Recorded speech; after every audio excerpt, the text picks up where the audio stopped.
नमस्ते। मैं सोनल तिवारी आज आपके लिए लाई हूँ एक छोटी सी कहानी। सुकरात द्वारा लिखी गई इस कहानी का शीर्षक है तुम कौन।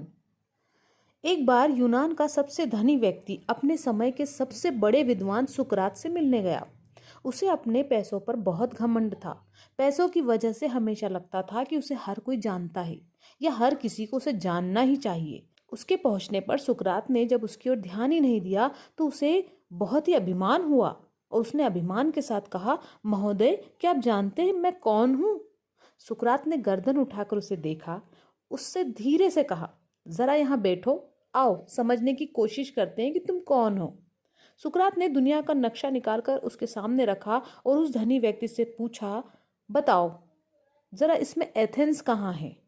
वह बोला, दुनिया के नक्शे में एथेंस तो एक बिंदु भर है। उसने एथेंस पर उंगली रखी और कहा, यह है एथेंस। सुकरात ने पूछा, इस एथेंस में तुम्हारा महल कहाँ है? वहां तो बिंदु ही था, तो वह उसमें महल कहाँ से बताता? फिर सुकरात ने कहा, अच्छा बताओ उस महल में तुम कहाँ हो? अब वह क्या बताता? उसने शर्मिंदा होकर अपना सिर झुका लिया। सुकरात ने उससे कहा, अब तुम समझ गए होगे कि वास्तव में हम कुछ नहीं है, लेकिन कुछ होने की अकड़ हमें पकड़े हुए है। यही हमारा दुख है और यही हमारा नरक है। जब वह जाने लगा वहां से तो सुकरात ने वह नक्शा यह कहकर उसे भेंट कर दिया कि इसे सदा अपने पास रखना और जब भी अभिमान तुम्हें जकड़े यह नक्शा खोलकर देख लेना कि कहाँ है एथेंस, कहाँ है मेरा महल और फिर मैं कौन हूँ। बस अपने आप से यही पूछ लेना। इस कहानी से हमें यह शिक्षा मिलती है कि हम कोई भी नहीं है।